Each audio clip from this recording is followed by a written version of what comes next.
Order. I call Nick Fletcher to move the motion. Thank you. I beg to move that this House considers E-petition 594065 and 617340. It's a pleasure to serve under your chairmanship today. I first want to thank the petitioners, Kilby, Austin and Laura Moss, for their campaign. Laura is here today and I welcome her to Westminster Hall. The petitions received over 35,000 signatures between them and are therefore something that this House should rightly discuss. The petitions are as follows. Do not impose any new requirements on parents who are home educating, and do not require any parents to register home educated children with local authorities. I first would like to speak on the position at present with regards to where responsibility lies. At present, we have a system where it is a duty of a parent to educate their child, but not a duty to school them. There is also a duty for local authorities to ensure that all children have a decent education. As a way of discharging this overall duty, many local authorities use an informal register. However, some local authorities do not. Please. Does the honourable member agree that local councils still have a duty of care to children who are being homeschooled, and yet local authorities cannot be left in the dark? There must be a register to assist them to ensure that all children are receiving a good education and being looked after. Thank the honourable member for her intervention there. That's what this debate is here to discuss, and I will look at both sides of this argument as I do when leading petition debates. As a way of discharging this overall duty, many local authorities use an informal register. However, some local authorities, as I say, do not. I have spoken to the Children's Commissioner, Dame Rachel de Souza, in my position on the Education Select Committee when she kindly attended an evidence session on this subject. And again, only last week when she met with me through the Petitions Committee. Dame Rachel, in her role as Children's Commissioner, has written to all local authorities regarding this subject, and the feedback was patchy in many areas. Dame Rachel said she was concerned that no one really knows how many children are not in school. The Centre for Social Justice has recently published a report, Lost and Found. This report was written by Alice Woodcock and the foreword by my honourable friend of Meon Valley. The foreword spells out the problem that 140,000 children were severely absent from school in summer 2022. This is a staggering number, considering severely absent means that these children are missing more than 50% of the time. My fear is that many of these will be off-rolled from school by parents simply to stop the letters and fines coming from school. The Centre for Social Justice has made 7 recommendations to tackle this problem, and although the government has put additional protections in place, I would hope the government will read this report and take note. We can obviously see that there is a problem with school attendance, but would a register help? The children who are severely absent are already on a register. The biggest problem comes when they off-roll from school. When a parent informs the school they are going to home educate their child. That is it.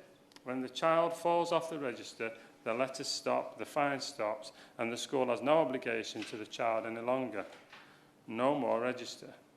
As Dame Rachel de Souza has stated, there is an ongoing duty of care for local authorities, but the data is patchy. So herein lies the problem. A child can be taken out of school for many reasons which are not necessarily in the child's best interest. My honourable friend give way? I would. In recent months, I've heard from parents across my constituency who feel they've got no choice but to home educate their children due to the age-inappropriate sex education, which exposes infant children to information about adult sexual acts. Does my honourable friend agree that as legislators and as parents, we have the duty to protect the innocence of our children, and this debate should reflect the very reasons, such as these, that parents are now homeschooling? I thank my honourable friend for her intervention, and I couldn't agree with more with her, and I will come on to that part later in the speech. I thank you for that. I am sure many of us believe that this is simply not acceptable. There will be some children who have never attended school at all. At child's last engagement with anyone authority could quite possibly be the midwife when a child is 2, but many fail to attend this appointment. Are these the real lost children? I am told that 1.1% of children are homeschooled, but in the travelling community this is 6%. For children of young offenders this is 6%. For children under a social worker it is 3%. Therefore, we can agree that complex backgrounds have a bearing on these numbers, and this is what many professionals would like to tackle. But there is another cohort of homeschooled children. These are the dedicated parents who make huge sacrifices to educate their child at home and do an excellent job. I spoke with petitioners Kilby and Laura last week, and both appeared to be very dedicated. I have also spoken with other parents who homeschool and who speak of the joy it brings both them and their children. There are huge resources available on the internet to help these days, and many homeschooling communities have joined together for some lessons such as sport, music, art, etc. The children therefore do have the opportunities to mix, but also have the benefit of one-to-one tuition at home. Homeschooling done properly therefore has many benefits and saves the taxpayer money too. It gives the opportunity for a parent to educate their child how they wish. It also enables a parent to teach the subjects they feel are most beneficial to their child, but more importantly to many, it enables them not to teach the subjects they do not. We have all heard recently of some of the topics being taught to our children which are totally unacceptable. Although the Minister is meeting me to discuss this issue and the Prime Minister's order review, unacceptable material and politically contentious issues are being taught as we speak now. And I, for one, would seriously consider homeschooling my children if they were of that age. But why are Kilby and Laura so against a register? Kilby feels it would fundamentally change the opt-in process for schooling. The law puts responsibility to educate children with parents, and they can choose to opt into schooling if they wish.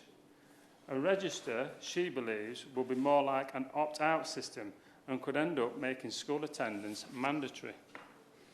Laura believes that the implementation of a register will be the first step in more oversight of parents who home educate. I can see their point. These are fundamental changes to the relationship between state, parents and children. One reason why many homeschoolers do not want to register is the overreach of some local authorities with the powers that they already have. Some are far too overbearing when, quite simply, an experienced officer could see that a homeschooled child is happy in a good home and is being educated well.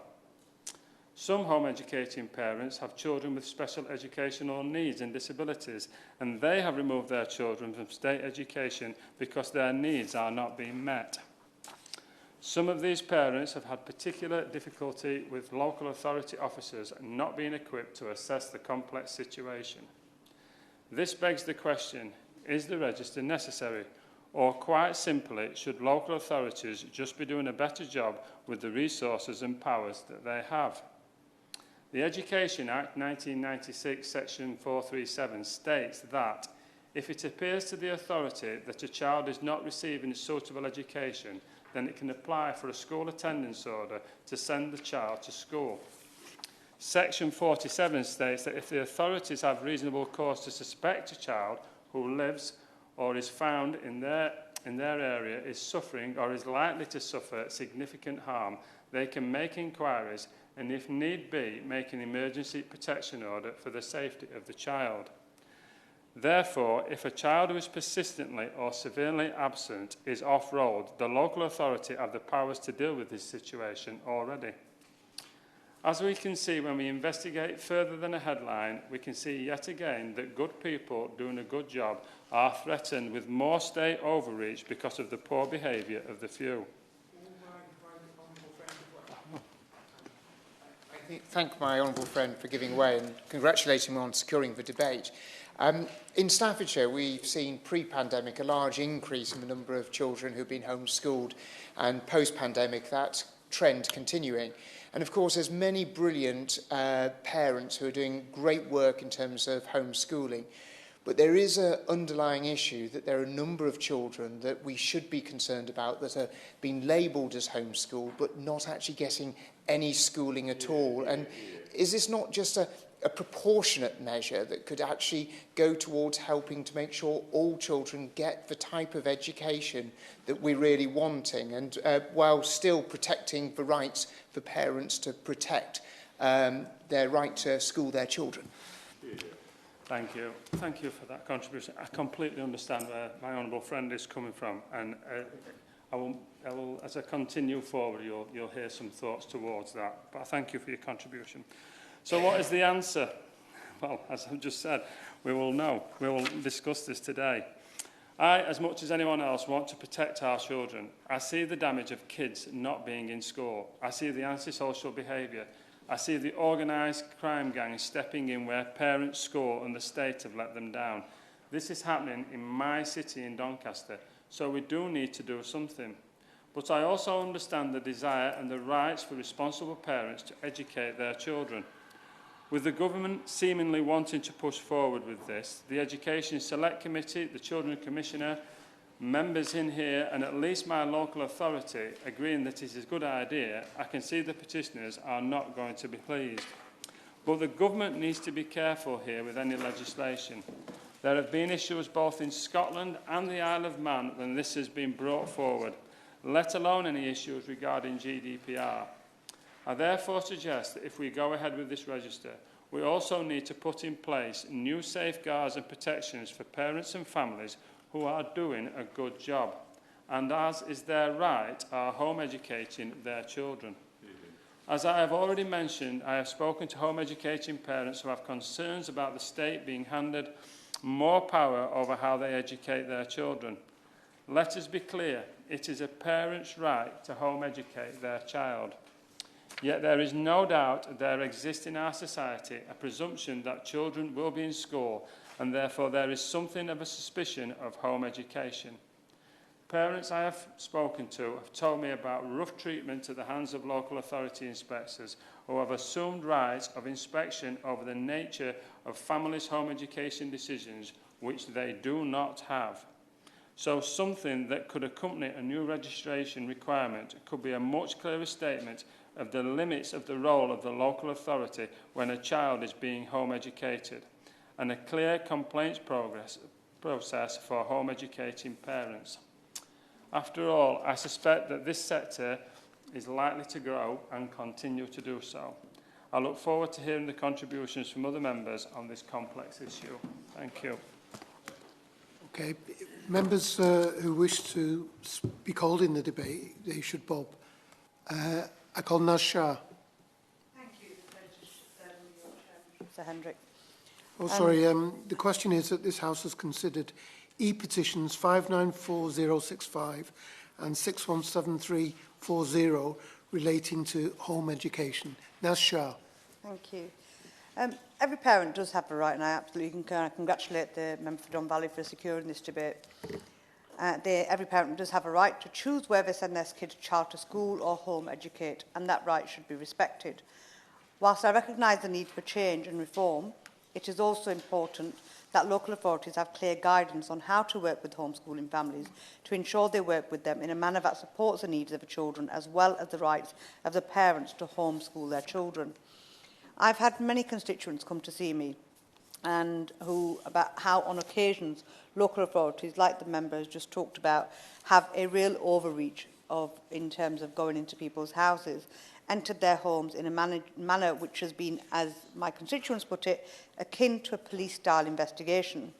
One occasion I've been told of professionally literally coming into their homes, recording around their homes with a video recorder and live streaming it to somebody else back in the office, which is clearly invasive and conflicts with their right to a private and family life. And it's because of actions such as these, Chair, that I know so many people who are home educating their families are worried about such legislation and the infringement of their rights. Sometimes legislation can be well intended, but without the correct guidance, checks and balances, it can have unintended outcomes and consequences. This is why we need further developed guidance, training and support to also be provided alongside statutory safeguards for children. It is easy to have opinions on home educating, and definitely some I share when it comes to child safety and safeguarding. But guidance to such legislative changes has to be formed and informed with the support of those that have had the real experience in this area, and that is home educating parents themselves. My request to the government today, and some asks really, are to work with the stakeholders and families of home educated children to ensure both safety of children is considered, but also to ensure that they have their rights protected and carry out their choices.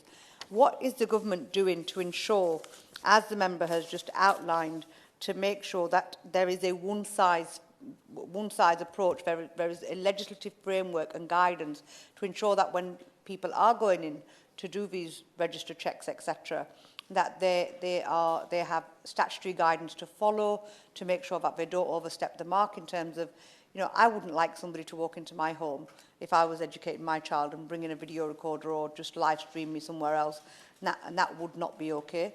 So what do we do to police this? What is the government putting in place to police that kind of behaviour from those local authorities who aren't behaving in the right way? And who has that responsibility? Is it going to be separate units or people who are designated in each local authority to carry out those roles specifically? So, e.g., will you have somebody with a, you know, will it be, it's whether we're looking at parents with a security lens or whether we're looking at them for a social worker lens, what approach are we taking to ensure the safeguarding of children? Because I know my constituents who came to me, their two older children now at university, and they've got others that are going through the education system. And I was quite shocked and surprised and had a huge learning experience when talking to these sets of parents, telling me the benefit that their children had. They could do GCSEs. I know that with one child going through GCSEs at the moment, they could stagger their GCSEs. They could work to the strengths of their children.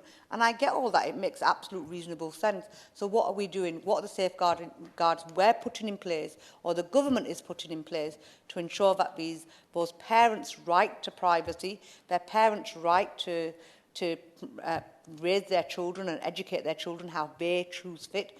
We talked about the issue of RSE education, and there are many of my constituents who share those concerns, and many communities across the UK that share the concerns of their children being exposed to things that are not necessarily in line with their freedom of religion, or just as safeguarding their children not to be exposed to images, for example, that they feel their children are too young to. So where do we draw the line on all of this, and where do we support them children? Those are the kind of questions I'd really value the Minister looking at today. Thank you. Call Andrew Selous. Thank you very much, Sir Mark. It's a pleasure to serve under your chairmanship, and I commend my honourable friend for Doncaster for the very level-headed way in which he has introduced this debate. And I think all of us have enormous sympathy for any parent whose child has been bullied at school, whose child has resulted in whose child has ended up with poor mental health as a result of experiences that they've had at school.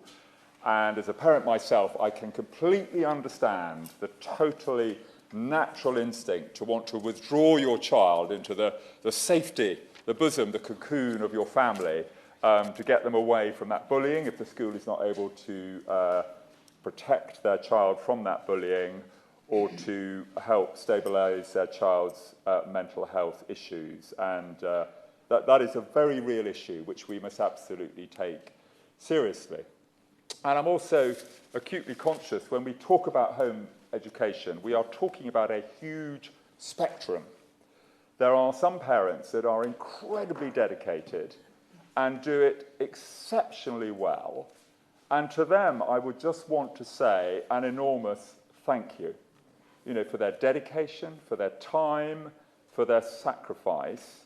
And I think that needs the lightest of state supervision and overviews. If those parents are doing a good job, if the child is happy and well adjusted, if the child is learning well, then that is fantastic. And I would say thank you to that family and thank you to the parents. But we do have to be honest. There is a spectrum, and at the other end, there are parents who cannot read or write who are home educating their children. Now, Sir Mark, I believe passionately that every single child has the right to fulfil their God-given potential. I really, really do. And actually, I worry about those children who are not being equipped and with the widest possible education and able to fulfil their full potential. Of course I will, yes. Thank you for giving way. And he touches on a point that's very, very important in my constituency of Great Grimsby, in that we have now more and more children who are severely absent from school and disappearing from school rolls.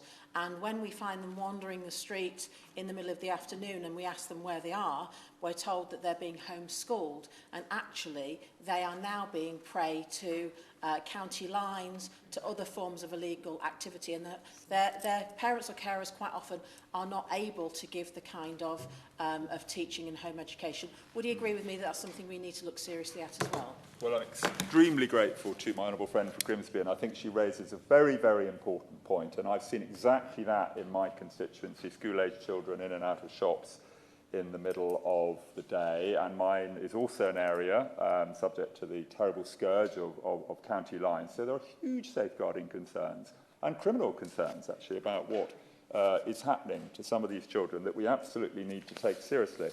And I know that my concerns are shared by the Education Select Committee, who said recently that the current status quo does not allow the government to say with confidence that a suitable education is provided to every child in the country. I know those concerns are shared by Ofsted, and I know that the Department for Education itself has said, and again I quote, that there is considerable evidence that many children who are home educated are not receiving a suitable education. And I think it's actually instructive just to look where England is in comparison to other countries, because I'm indebted to the Centre for Social Justice, who's pointed out that across Europe, oversight and assessment of educational progress is commonplace, but in England, there is no such quality assurance. Now, in Germany, I'm told it's actually illegal to home educate your child. I would not want to go that far, Sir Mark. I think that is a step too far. And as I said earlier, those parents who do a great job and whose children progress well, I would just say thank you to and leave well alone. But I do think it is instructive how other countries in Europe are doing, and they are making sure their regular progress checks on attainment, progress in their home language and in maths and so on. So for about 20 years, I was a school governor of my village school. And at one point, I was the safeguarding governor. And as such, I was required to read a lot of guidance from the Minister's Department. At the time, it was Keeping Children Safe in Education, Statutory Guidance for Schools and Colleges, September 2016. There may be more updated advice, and that advice, guidance, that statutory guidance to schools was very prescriptive. This was an area that was taken very seriously. If I quote briefly from this, Sir Mark, it says, local authorities have a duty to establish as far as possible to do so the identity of children of compulsory school age who are missing education in their area. And there are various other pretty severe injunctions on what the school has to do. So I just find it curious that there is that significant body of safeguarding guidance for children who are in school, but none to speak of that can be properly enforced, as far as I can see, for children who are being home educated. Now, I also had a look earlier, before this debate, Sir Mark, at Article 28 of the United Nations Convention on the Rights of the Child. And that says that state parties shall recognise the right of a child to education with a view to achieving this right progressively. There's a requirement to make primary education compulsory and available to all to offer different forms of secondary education, including general and vocational. I think that's an important point. It goes on to say that measures should be taken to encourage regular attendance at schools and the reduction of dropout rates, and that state parties should take this seriously so that it should contribute to the elimination of ignorance and illiteracy throughout the world. And we are a signatory to that, Sir Mark. I think that's a really important article, Article 28, in that convention, to which the UK is signed up to, as far as I'm aware. And so what I say to the Minister is, how do we enforce that right for those children who are being home educated by parents who can't read or write, or maybe aren't even making any effort to teach them English, for example, as I'll go on? I think we're in very serious breach, actually, and I think we've averted our gaze, I'm afraid to say, from an issue that is contentious because it may be inconvenient. The children don't vote, and the parents who have a different view do, and perhaps we're not doing what we should. So the responsibilities of for homeschooling are set out as they are for every child in Section 7 of the Education Act 1996, which states that the parent of every child of compulsory school age shall cause him, I think it should say, or her, personally, as the father of 3 daughters, to receive efficient, full-time education.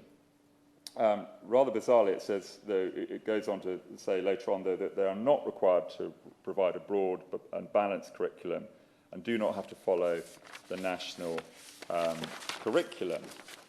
So I was interested to see in a note from Central Bedfordshire Council, from whom I got a briefing before this debate, who state as follows, that the local authority has a legal duty under 437 of the Education Act 1996 to act if it appears that a child of compulsory school age is not receiving a suitable education, although the Education Act does not give powers to the authority to insist on seeing the child, visit the family home, or see the work that the child is completing. And I would say it's pretty challenging, Sir Mark, to assess how well that child is doing if you can't see the child, visit the family home, or see the work that the child is completing. Now, we know some local authorities do manage to do that, and that's tremendous, but I do worry that we don't give the local authorities the powers to make sure that every child is receiving, and I quote the Act again, an efficient full-time education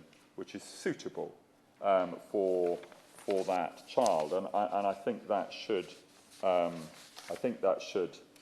concern us. Now, I'm also aware that if your child is in a mainstream school or an academy, I believe the school is expected to enter the children for national curriculum assessments.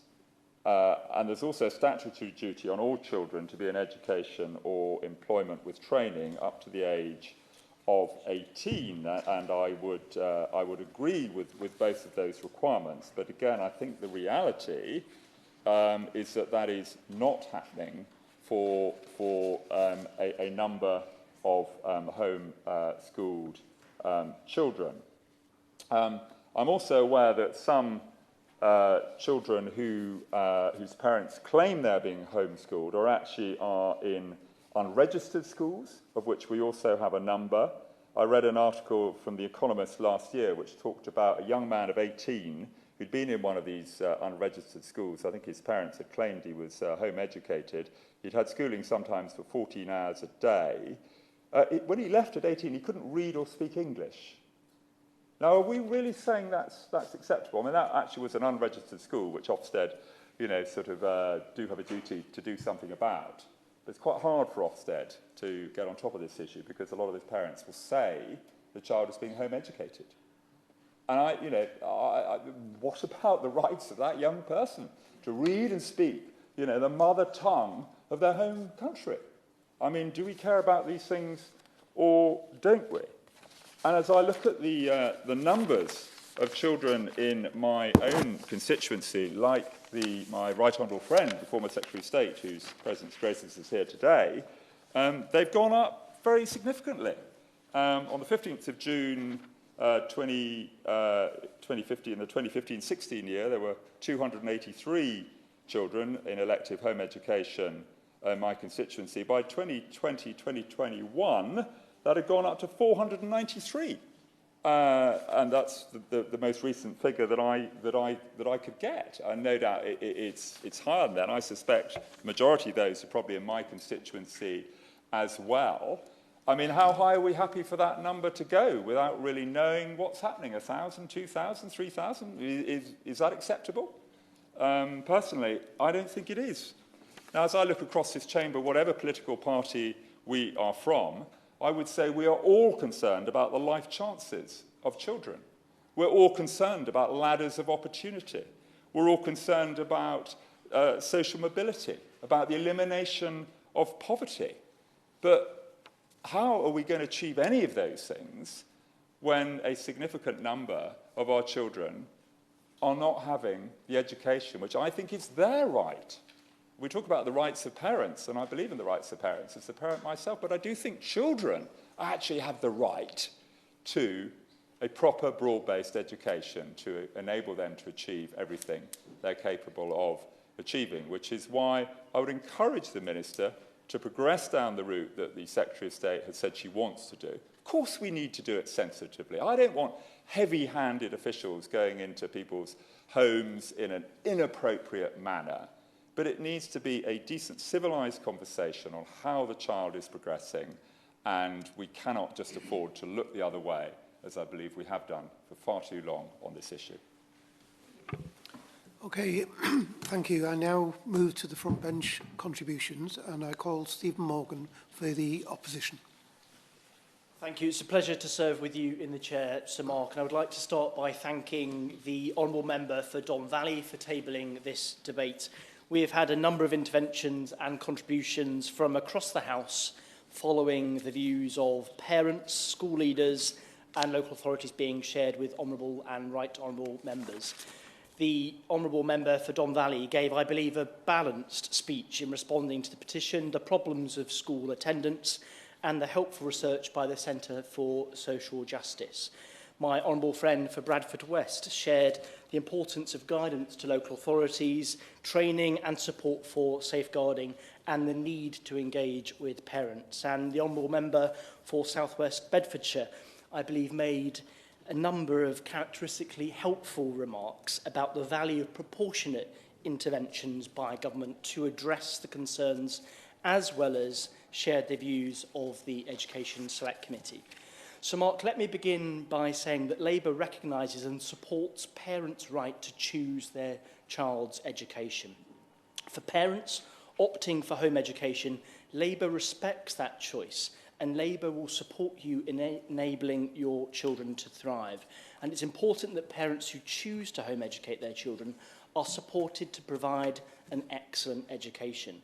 As we know, excellent education has the power to transform lives. It can raise aspirations, broaden horizons, create knowledge, start lifelong friendships, build confidence, inspire greatness, and break down barriers to opportunity.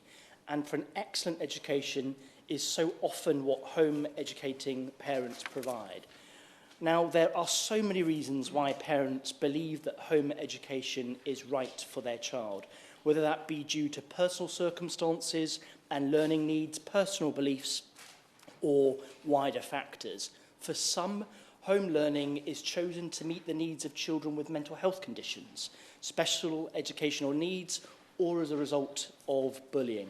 And as we've heard already today in the debate, as highlighted in a recent report by the Centre for Social Justice, what is more concerning is that an increasing number of children are being home educated after having been subject to safeguarding concerns, including abuse, neglect, criminal exploitation, and child employment. So, Sir Mark, as also highlighted by honourable members, many children being educated at home are educated by incredibly dedicated parents who provide learning that is right for them, sometimes in very difficult circumstances.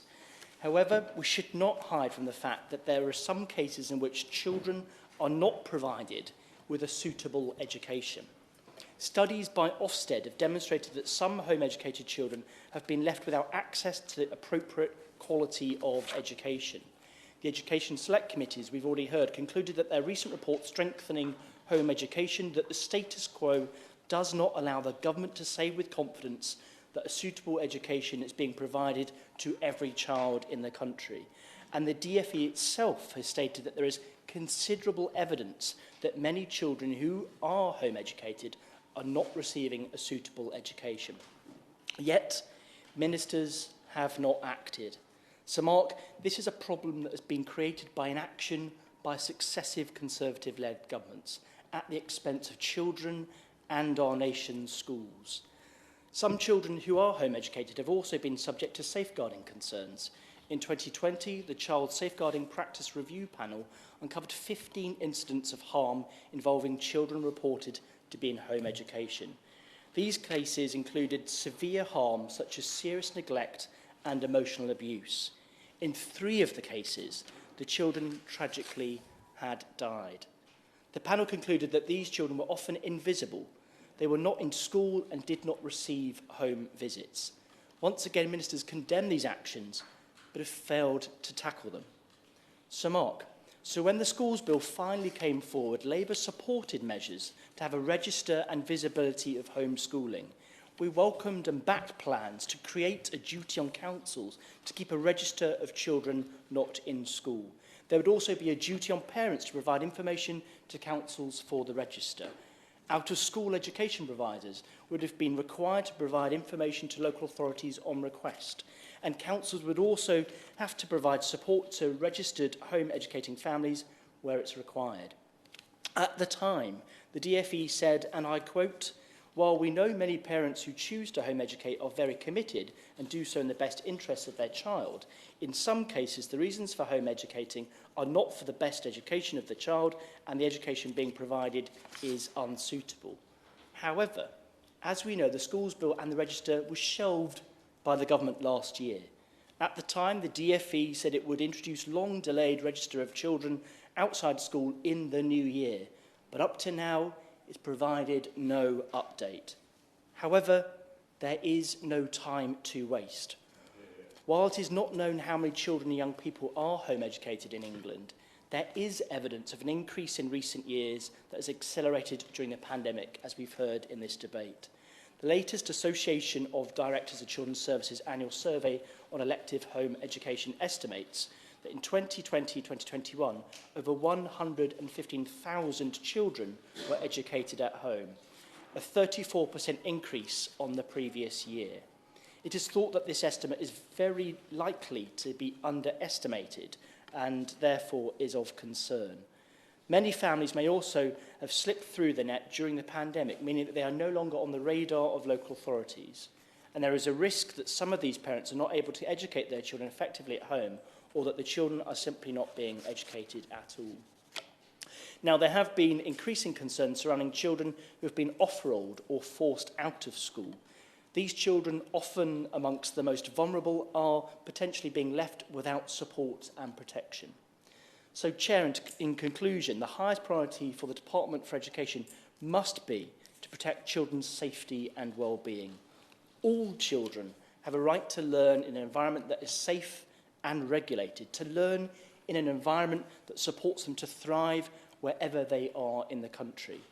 Parents' right to educate their children at home must be recognised and respected, but currently we don't have the means to ensure that all these children are learning in a suitable and safe environment. England is an international outlier in not having a register.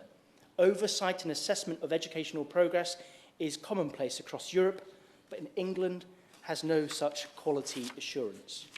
Whilst a register in itself will not keep children safe, it will assist in our understanding of how they're being home educated and help us identify those who are vulnerable to harm. Chair, the Department has repeatedly said it remains committed to implementing a homeschooling register which would progress when the legislative timetable allows. In his response, I hope the Minister will outline when he foresees this taking place. Thank you. Thank you. I call the Minister Nick Gibb. Thank you, Sir Mark, and it's a pleasure to serve under your chairmanship in this important debate. And can I start by congratulating my honourable friend, the member for Don Valley, for his very effective and balanced opening speech in this debate on elective home education. This government supports this parental right and wants to ensure that parents who choose to educate their children at home have access to local support to enable them to do this well. The government's priority is to continue to raise education standards so children and young people in every part of the country are prepared with the knowledge, skills and qualifications they need to reach their potential. This education should be provided in a safe environment, whether at school or at home. Now, home education works best when it is a positive and informed choice, with the child's education at the centre of the parent's decision. For many parents and children, this will be the case, but local authorities are reporting an increasing number of children home educating, exacerbated by the COVID-19 pandemic, but also by other factors, as so ably pointed out by my honourable friend, the member for South West Bedfordshire.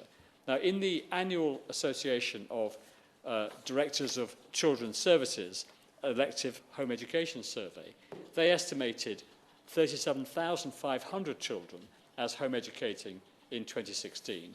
And this estimate increased to over 81,000 children by 2021, including a significant jump by 38% between 2019 and 2020, the height of the COVID-19 pandemic. Now, the increase in the number of children who are home educating is not in itself a problem, but local authorities are reporting growing concerns that this increase is driven by reasons not in the best interests, the best educational interests of the child, and that some of these children are not receiving a suitable education. My honourable friend, the member for South West Bedfordshire, raises an important issue about Gypsy, Roma and traveller children. Now, we do know from local authorities that Gypsy, Roma and traveller children are overrepresented in their cohorts of children not in school. And the measures proposed in the school bill provided a duty on local authorities to provide support for families, which would, of course, apply to those children and their families. Now, the data from the proposed register would also help provide a proper understanding of the scale of the issue raised by my honourable friend. Of course, I give way to my honourable friend. I'm just interested in my right honourable friend's thoughts on how any parents, from whatever group they're from, who are unfortunately themselves not able to read or write, how does he think they are properly able to home educate their children? Well, my honourable friend does raise an important point, and it is also about attendance at school. And there are a range of measures that the department is currently engaged in improving attendance of Gypsy, Roma and traveller children, but also other children who, because of the COVID pandemic, are not returning to school. But we do need to make sure that children are attending school. Sorry, will you forgive me? I was actually talking about parents who are illiterate parents who are home educating their children. These are children who aren't in school. They're being home educated when the mother and father can't read and write. And to me, that's just simply not acceptable. I'd love to help the parents as well with adult literacy, but I think it's completely wrong as far as the children are concerned. Well, as my honourable friend and other members contributing to this debate have pointed out, under the Act, there is a requirement for children to have a suitable education. And clearly, if there's no one at home who is able to read or write, those children cannot possibly be receiving a suitable education. And therefore, the local authority does have a duty in those circumstances to intervene and to act, and ultimately to provide an order requiring those children to attend school. Now, Sir Mark, the two petitions which have led to this debate are focused on the department's proposals to introduce a duty on local authorities to maintain statutory children not in school registers. And this proposal was included in the 2022 schools bill, although the government confirmed in December last year that this bill will no longer be continuing. The government remains committed to legislating for the children not in school measures at the next suitable opportunity. The Petitions Committee very helpfully, Sir Mark, conducted a survey of those who contributed to the petitions that we're debating today, and the thousands of responses received have given us additional valuable insight into the views and experiences of home educators. And I was particularly struck by the number of respondents citing special educational needs and disability as the reason for their decision to home educate, and the range of experiences people have had with local authorities themselves. And I noted in the survey the number of families who cited the positive effects of home education has had on their child's development and on their health. And these positive experiences demonstrate how vital it is to support the parental right to choose how best to educate their child. And this government will continue to support and uphold that right. The current legal framework for elective home education isn't a system for regulating home education per se or ensuring parents educate their children in a particular way. Instead, under the duty in Section 436A of the Education Act 96, local authorities must make arrangements to identify children who are not receiving a suitable full-time education. Local authorities have the same well-being and safeguarding responsibilities for children educated at home as for other children, and must take action where required, using safeguarding powers appropriately. And while every local authority has a statutory duty to satisfy themselves that every child of compulsory school age is receiving a suitable education, there is currently no statutory requirement for local authorities to maintain registers, nor is there a general requirement on parents to inform anyone of their decision to home educate, although the department does recommend doing so. This means local authorities have only low confidence that their existing voluntary registers, if they have them, include all children educated otherwise than in school. And this can raise challenges in establishing whether a child is in receipt of suitable home education or is indeed missing education. In addition, there are inconsistencies between local authorities on the level and quality of information collected about eligible children.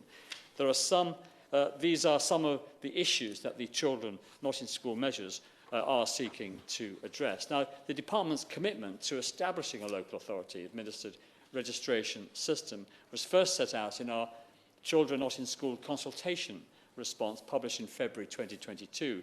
The consultation received almost 5,000 responses, which were all carefully considered, and the department also previously ran a call for evidence on elective home education in 2018, which provided useful information and data. The Children Not in School measures, as contained in the Schools Bill, propose the creation of duties on local authorities to maintain registers of eligible children. The information contained within these registers would help the authorities to undertake their existing responsibilities. Parents would only be required to provide the specified information necessary for local authorities to maintain those registers. Failure to do so would require local authorities to begin formal inquiries as to the suitability of the child's education, as this would create a legitimate presumption for a local authority that an investigation will be required. Now, if education is deemed unsuitable following those inquiries, only then would a local authority need to start school attendance order proceedings, as is the case now. And certain providers of out-of-school education would also be required to provide information to the local authority on request to ensure as many children as possible that should be on the register in fact are, and in particular to help with the identification of those children missing education or children attending illegal schools. Now, the measures also contained a duty on local authorities to provide a secure support, to provide all secure support where requested to registered home educating families to promote the education of that child. And the support element of the measures is an important component in encouraging positive engagement between local authorities and home educators, and helps some home educators provide good quality education. And this support would include, for example, advice about education, information about sources of assistance, provision of facilities, services or assistance, or access to non-educational services or benefits. And we see in the committee's survey results, too, that a high number of home educators would appreciate additional support from their local authority. And it remains our intention to work closely with home educators and with local authorities prior to the introduction of a future new statutory system to support its implementation. Now, the Department's proposals do not feature any additional local authority powers to explicitly monitor education or to enforce entry into the home. The Government's view continues to be that local authorities' existing powers, if used in the way set out in the Government's guidance, are sufficient to enable them to determine whether the provision is suitable. And in April 2019, we published revised guidance for local authorities and parents on arrangements for the oversight of home education. Now, the Honourable Member for Bradford West raised examples of local authority interventions that may well exceed the wording in the guidance on elective home education, which is designed for local authorities. And paragraph 5.2 of that guidance says, and I quote, "It is important that the authorities' arrangements are proportionate and do not seek to exert more oversight than is actually needed where parents are successfully taking on this task, i.e. the task of home educating their children." But as my honourable friend, the member for South West Bedfordshire, will want to know, a local authority may specify its requirements about how effective a child's literacy and numeracy must be when deciding if an education being provided at home to a child is suitable. I'll give way to my honourable friend. I'm very grateful to the Minister for making that point, but I'm still not quite clear how a local authority would know if a child couldn't read or write. I mean, it's very welcome to hear that the local authority should expect the child to be able to read and write, but if the local authority, as I understand it, is not allowed to see the child or enter the home or see the child's work, how would the local authority know whether that child could read or write or add up?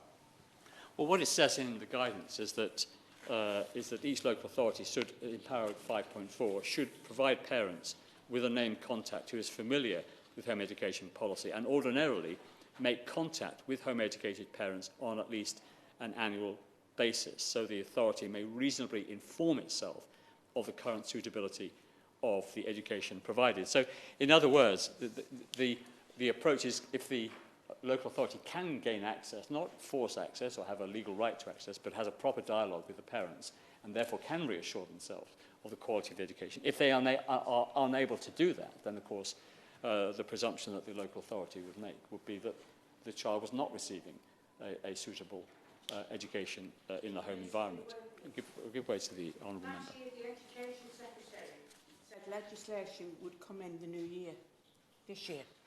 Now the Minister is saying, no, the next suitable opportunity. Would the Minister be more specific on the timescale we can expect legislation coming forward, which will provide a concise and complete list of children that should be getting education? At the moment, there is no secure way of a local authority ensuring that they have a full register of children within their borough. Well, I would say to the honourable member for St Helens South and Wiston that we are serious about wanting to introduce legislation, and she will know the pressures in this building in terms of a legislative programme. But we are determined, and it is our intention to do so at the earliest opportunity. But the guidance that was issued in April 2019 was designed to address many of the issues that have been raised during this debate, on both sides of this debate. And that's why in April 29 we did publish this very, I think, cohesive guide. It's, of course, guidance to help local authorities deal with the very issue she's talking about. I have very much respect for the present Minister and the work that you do. I do respect you, and I always have done. But I don't need to press on you, I'm sure.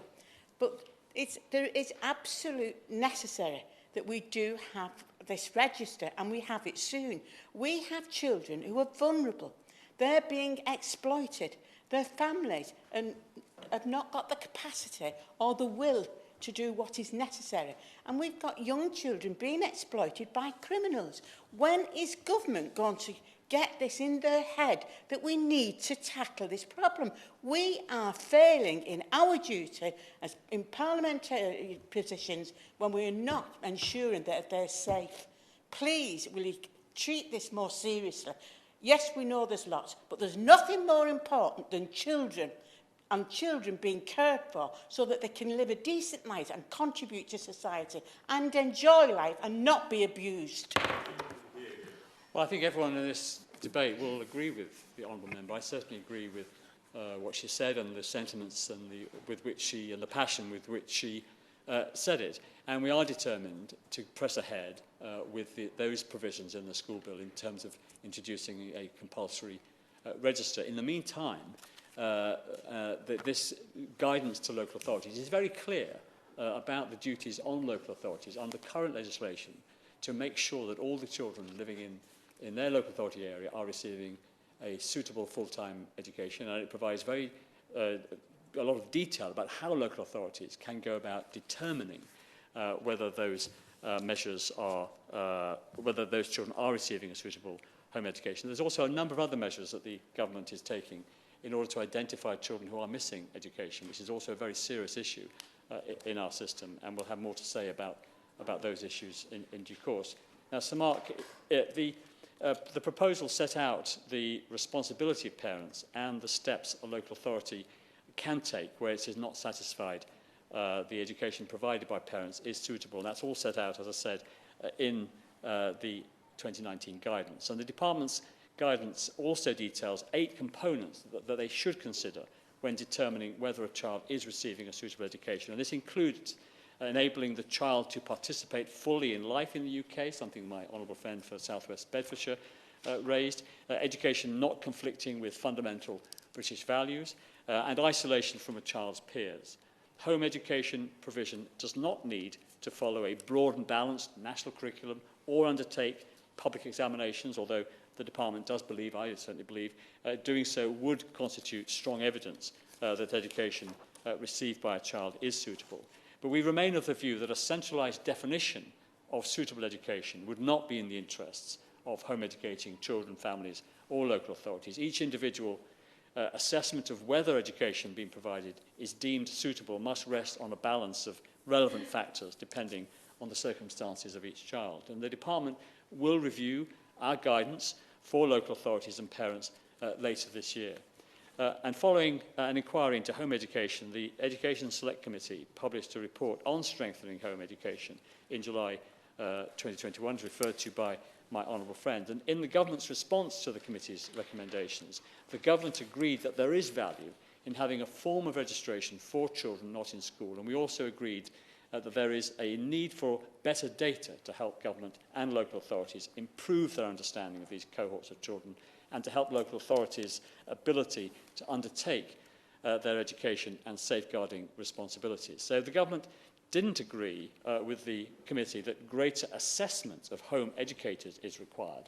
Existing powers are sufficient for the reasons I've already set out. We provide guidance and outline good practice on what we would expect when assessing suitable education. Of course, I give way to my honourable friend. I'm very grateful to my right honourable friend for giving way. He's been extremely generous. I wonder if my right honourable friend would be kind enough, when he gets back to the department, to ask his officials to speak to our embassies across Europe to get the best possible feedback on how other European nations are monitoring the progress of children who are being home educated. I do think sometimes that we are a little bit insular in the way we do public policy, and we don't always look to learn from best practice in Europe and elsewhere.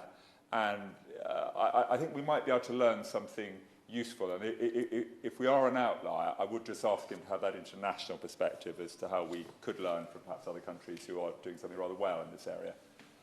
Well, I'm very keen to take up his suggestion. In fact, it's a suggestion I make in almost every new policy area that we initiate, that we do need to look around the world to see what is happening. We aren't always the leader in these issues. There may well be countries that have been through these issues long before we have. So I'm very happy to take up my honourable friend's suggestion. Now, finally, Sir Mark, I would like to reiterate the government's support for home educating parents. The department has received lots of correspondence in recent years from proud home educating parents, and in my own constituency I have met with home educators and heard about the positive work that they do. Indeed, I've been to visit the homes and seen that home education happening. In fact, I remember one particular constituent being educated, who's now a mother herself. Just shows how old I am.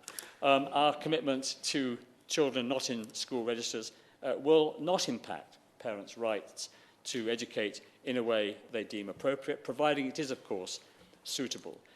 Notifying a local authority that you are or wish to home educate your child should not be burdensome and will help local authorities undertake existing duties and help identify issues with the school system, identify children missing education, and offer support to home educating families. And I hope this will provide assurance to those home educators who expressed concerns in the committee's survey that registers are a step on the road to monitoring education provision, which they are absolutely not.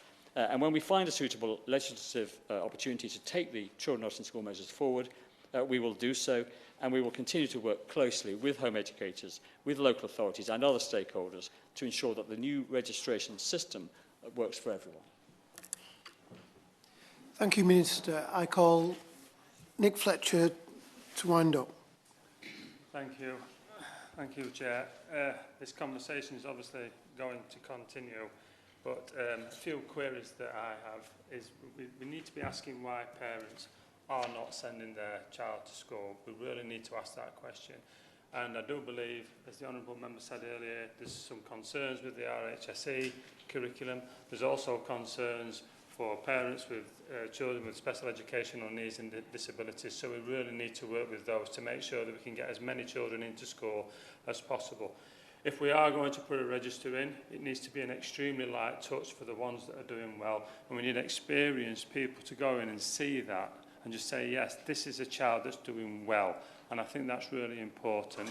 And the register, as I say, if we are going to bring it in, we need to make sure that it actually captures the children that we are really concerned about.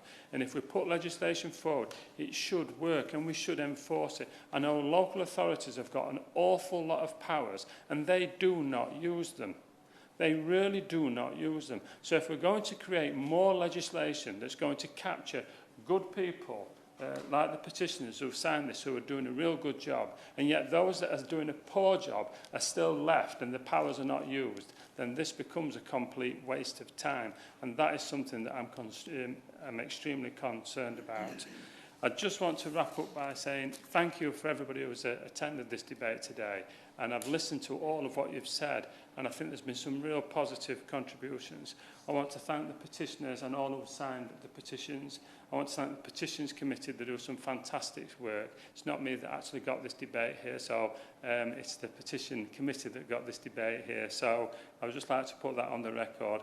I seem to be winning lots of debates, and it's not down to me, it's down to the Petitions Committee. I'd like to thank all those who gave evidence, the CSJ, have spoken with me, Children's Commissioner, Dame Rachel, and parents, and lots of other people who are really deeply concerned about this. I came into this thinking, yes, let's have a register. Forget about it, just let's do a register. But when you really delve into this subject, you really find out what the issues are and why people are concerned about it. So it's definitely been an education piece for me. Finally, I thank you, Chair, and the Minister. And I do, as I say, if I do hope we move forward with the register, then the concerns of the petitioners will be taken into account. Thank you. Thank you. The question is that this House has considered e-petitions 594065 and 617340 relating to home education. As many as are of that opinion say aye. Aye. Of the contrary, no. I think the ayes have it. The ayes have it. Order, order. The sitting stands adjourned. Thank you, everyone.